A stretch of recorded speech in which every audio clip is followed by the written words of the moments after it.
Everyone, ഇന്ന് എൻ്റെ കൂടെ ഉള്ളത് റേസ് ഏഗന്റെ സ്റ്റുഡൻ്റ് ആയ ഒമറാണ്. ഒമർ ഈ കഴിഞ്ഞ സ്റ്റേറ്റ് ബോർഡ് എക്സാംസിൽ അത്യാവശ്യം നല്ല മാർക്ക് തന്നെ സ്കോർ ചെയ്തിട്ടുണ്ട്. ഒരു മാർക്കേ നഷ്ടമായുള്ളൂ. പക്ഷേ അതിനേക്കാൾ ഉപരിയായിട്ട് JEE എക്സാമിലും നീറ്റ് എക്സാമിലും ഹൈ സ്കോർ തന്നെ നേടിയിരിക്കുകയാണ്. അപ്പോൾ നമ്മുടെ റേസിന്റെ അഭിമാനമായിട്ടാണ് ഇന്ന് ഒമർ നിൽക്കുന്നത്.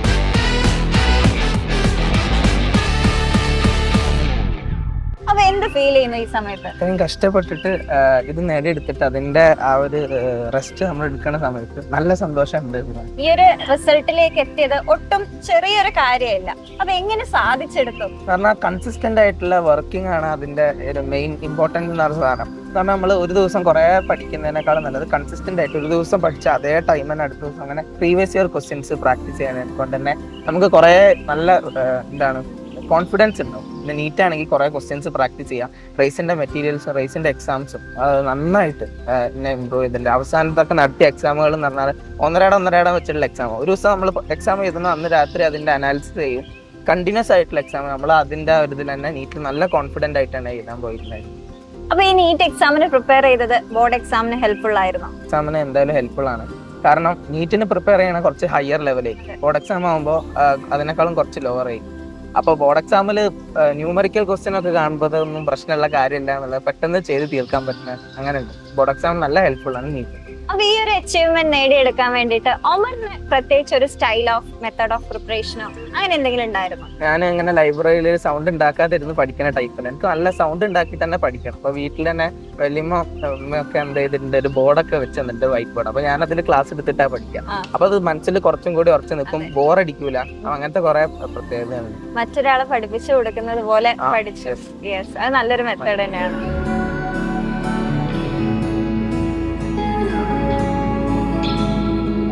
നീറ്റ് എക്സാമിനും JEE എക്സാമിനും ഇപ്പൊ ഹൈ സ്കോർ കിട്ടിയിട്ടുണ്ട്.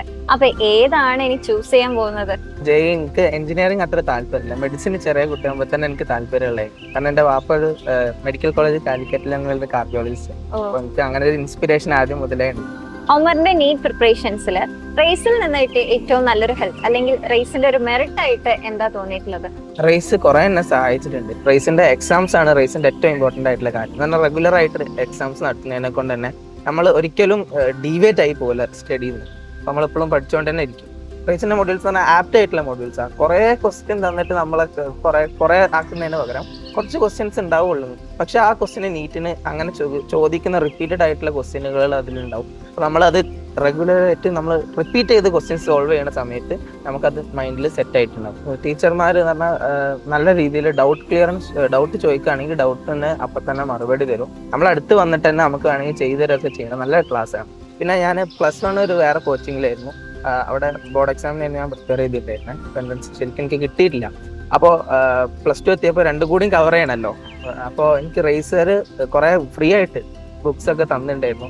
ബാച്ചിന്റെ ബുക്കുകളൊക്കെ തന്ന് ഞാൻ ഹോളിഡേ ബാച്ച് എന്നെ കൊണ്ട് തന്നെ ആകെ സാറ്റർഡേ സൺഡേ ക്ലാസ് ഉണ്ടാവുള്ളൂ. ബാക്കി ടൈം വീട്ടിലായിരിക്കുമല്ലോ. ഇവരെ ബുക്കും ഇവരെ ഡൗട്ട് ക്ലിയറൻസിന്റെ സഹായത്തോടെ കൂടെ ഞാനത് കവർ ചെയ്തിട്ട് +1. പിന്നെ നീറ്റ് പ്രിപ്പറേഷൻ ആകുമ്പോൾ അപ്സ് ഉണ്ടാവും, ഡൗൺസ് ഉണ്ടാവും, എല്ലാം ഉണ്ടാവും. അപ്പോൾ എനിക്ക് സപ്പോർട്ടായിട്ട് ജെസിയ മിസ് ഉണ്ടായിരുന്നു. ഭയങ്കര സപ്പോർട്ടായിരുന്നു. എനിക്ക് എന്ന് മെസ്സേജ് അയക്കും, മാർക്ക് എന്താ കുറഞ്ഞ, മാർക്ക് എന്താ കൂടിയത്, അങ്ങനെ എനിക്ക് നല്ല മെന്റൽ സപ്പോർട്ട് ഉണ്ടായിരുന്നു. അതുകൊണ്ട് തന്നെ ഡൗൺ വരികയാണെങ്കിൽ ജെസിയ മിസ് സപ്പോർട്ട് ചെയ്യും. പാരന്റ്സിന്റെ സപ്പോർട്ട് നല്ല ഉണ്ടായിരുന്നു. കുഴപ്പമില്ല, മാർക്ക് പറഞ്ഞാൽ അത് കുഴപ്പമില്ല, നമുക്ക് അടുത്ത എക്സാമിന് നോക്കാം. ഫുൾ മെന്റൽ സപ്പോർട്ട് ഉണ്ടായിരുന്നു. ഫസ്റ്റ് അറ്റംപ്റ്റിൽ തന്നെ നീറ്റിൽ ഇത്രയും സ്കോർ ചെയ്യുക എന്നുള്ളത് ഒട്ടും സിമ്പിൾ അല്ല. അപ്പൊ എങ്ങനെയാണ് ഫസ്റ്റ് അറ്റംപ്റ്റിൽ തന്നെ ഇത്രയും മാർക്കൊക്കെ സ്കോർ ചെയ്തത്? ഫസ്റ്റ് അറ്റംപ്റ്റിൽ സ്കോർ ചെയ്യാന്ന് പറഞ്ഞാല് അത് നമ്മൾ എന്ത് ചെയ്യണം, കുറച്ച് കഷ്ടപ്പെട്ട് തന്നെ പഠിക്കണം, എന്നാലത് കിട്ടുള്ളൂ. അപ്പോൾ എന്താ ചെയ്യേണ്ടതെന്ന് വെച്ച് കഴിഞ്ഞാൽ എനിക്ക് ഇവിടെ ബോർഡ് എക്സാമിന്റെ കൂടെ തന്നെ പഠിക്കും. ബോർഡ് എക്സാമിൽ മാർക്ക് ഉണ്ടല്ലോ. അപ്പോൾ സ്കൂൾ എൻ്റെ ഇവിടെ അടുത്താണ്. അപ്പോൾ ഞാൻ സ്കൂൾ കഴിഞ്ഞ ഉടനെ അങ്ങോട്ടേക്ക് വരും.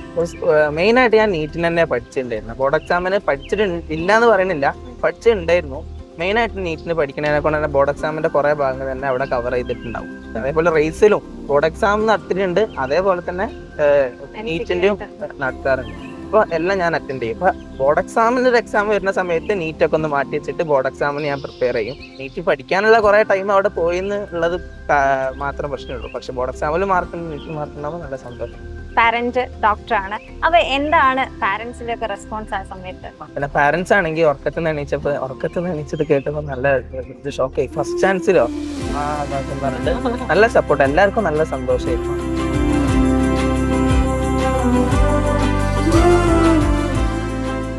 മോക്ക് ടെസ്റ്റ് ആണെങ്കിലും എക്സാം സീരീസ് ആണെങ്കിലും ഈ നീറ്റിൽ പ്രിപ്പയർ ചെയ്യുന്ന സമയത്ത് ഒമറിന്റെ ലെവൽ ചേഞ്ച് ചെയ്യുന്നത് മനസ്സിലാവുന്നുണ്ടായിരുന്നു? ആ ചേഞ്ച് ചെയ്യുന്നുണ്ടായിരുന്നു. ഞാൻ ബോർഡ് എക്സാം പ്രിപ്പയർ ചെയ്യുന്ന സമയത്ത്, ബോർഡ് എക്സാംസ് നടക്കുന്ന സമയത്താണ് റിപ്പീറ്റേഴ്സിന് മോക്ക് ടെസ്റ്റ് ഇവർ തുടങ്ങിയിട്ടുണ്ടായിരുന്നത്.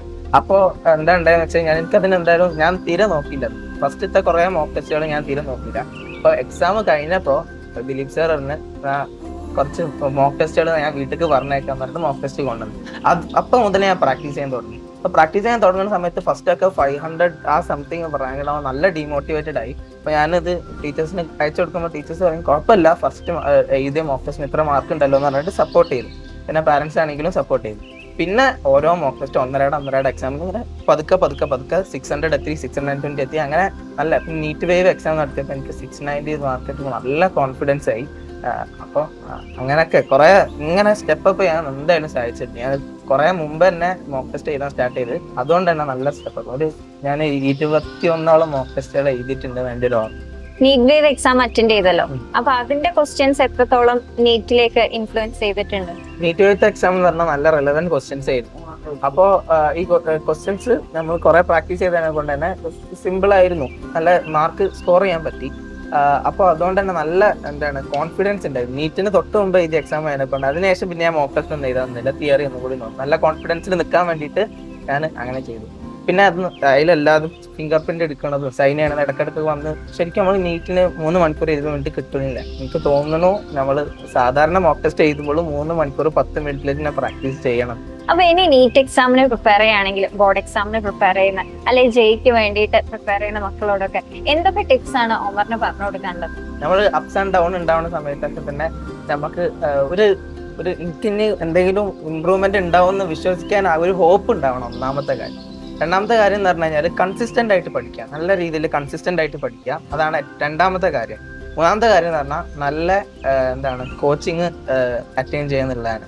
അപ്പൊ അതിന് റേസ് എന്തായാലും നല്ലൊരു ചോയ്സ് ആയിരിക്കും. കാരണം റേസിൽ എല്ലാതും ഉണ്ട്: ടീച്ചിങ്, മെന്റർ സപ്പോർട്ട്, ബുക്കുകൾ ആൻഡ് എക്സാംസ്. ഇത്രയും കാര്യങ്ങൾ ഉണ്ടെങ്കിൽ തന്നെ നല്ല രീതിയിൽ എന്ത് ചെയ്യാൻ പറ്റും, നീറ്റിന് നല്ല സ്കോർ ചെയ്യാൻ പറ്റും. പിന്നെ നല്ല സപ്പോർട്ടിങ് ആയിട്ടുള്ള എല്ലാ ആൾക്കാരോടും നല്ല രീതിയിൽ നിൽക്കുക. അപ്പോൾ അവർക്ക് പ്രശ്നം ഉണ്ടാവുന്ന സമയത്ത് നമ്മൾ സപ്പോർട്ട് ചെയ്യും. അതന്നെയാണ് അതിന്റെ ടിപ്സ്.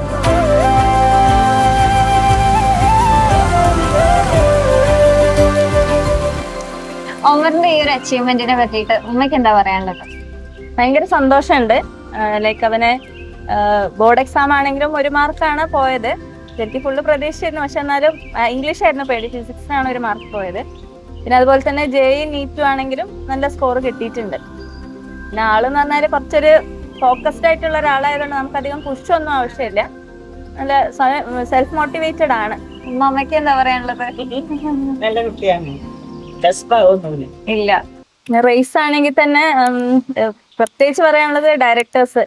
ഇപ്പൊ ദിലീപ് സാർ ആണെങ്കിൽ ഇവനെന്താ വെച്ചാൽ ചിലപ്പോ എന്തെങ്കിലും എക്സാം കഴിഞ്ഞ് വന്നാല് അപ്പൊ തന്നെ നോക്കും കീ വെച്ചിട്ട്. ഇപ്പൊ എന്തെങ്കിലും ചിലപ്പോ കുറവ് വന്നാൽ അപ്പൊ എന്തെങ്കിലും ഒരു ചെറിയ ജസിയ മിസ് ആണെങ്കിലും ദിലീപ് സാർ ആണെങ്കിലും അപ്പൊ തന്നെ കുഴപ്പമില്ല, നമുക്ക് നെക്സ്റ്റ് ചാൻസ്. അപ്പൊ പിന്നെ കുറച്ചും കൂടി ഒരു ഉഷാറാവും. സ്വന്തം മോട്ടിവേറ്റഡും ആണ്. പുറത്തുനിന്ന് ഒരു ചെറിയൊരു പോസിറ്റീവ് കിട്ടിയാല് നല്ല ഹൈ ആയിട്ട് പോണ ആളാണ്. ഒമർ എന്തെങ്കിലും അച്ചീവ് ചെയ്തിട്ടുണ്ടെങ്കിൽ അത് 100% അവന്റെ മാത്രം പാഷൻ, അവന്റെ മാത്രം കമ്മിറ്റ്മെന്റ് വെച്ചിട്ട് മാത്രം പോകുന്ന ഒരാളാണ്. ഇവനെ ഞാൻ ചെറുപ്പം മുതലേ കാണുന്നുണ്ട്. ഒരു 6th 7th വരെ ഒരു ആവറേജ് സ്റ്റുഡന്റ് എന്നതിനപ്പുറം ഇന്ന് എന്തെങ്കിലുമൊക്കെ അച്ചീവ് ചെയ്തിട്ടുണ്ടെങ്കിൽ 100% അത് വേറൊരു പുഷല്ല, അവൻ തന്നെ സെൽഫായിട്ട് മോട്ടിവേറ്റ് ചെയ്ത് അവനെ തന്നെ എൻലാർജ് ചെയ്തെടുത്തതാണ്. മറ്റുള്ള കാൻഡിഡേറ്റ്സ് കുട്ടികളൊക്കെ നോക്കുകയാണെങ്കിൽ 100% ആയിട്ട് ഒരു റോൾ മോഡൽ എന്നുള്ള ലെവൽ തന്നെ കാണാൻ പറ്റുന്ന ഒരാളാണ് ഞാൻ ഒമർ ഫാരിഖ്. അത് നമുക്ക് എല്ലാവർക്കും കുടുംബം എന്നുള്ള ലെവലിൽ നമ്മൾ വളരെയധികം സന്തോഷമാണ് എൻ്റെ അടുത്ത്. ഒമറിന് ഇനിയും ഒരുപാട് ഹൈറ്റ്സിൽ എത്താനാവട്ടെ, എല്ലാ ഡ്രീംസും അച്ചീവ് ചെയ്യാൻ പറ്റട്ടെ. All the best.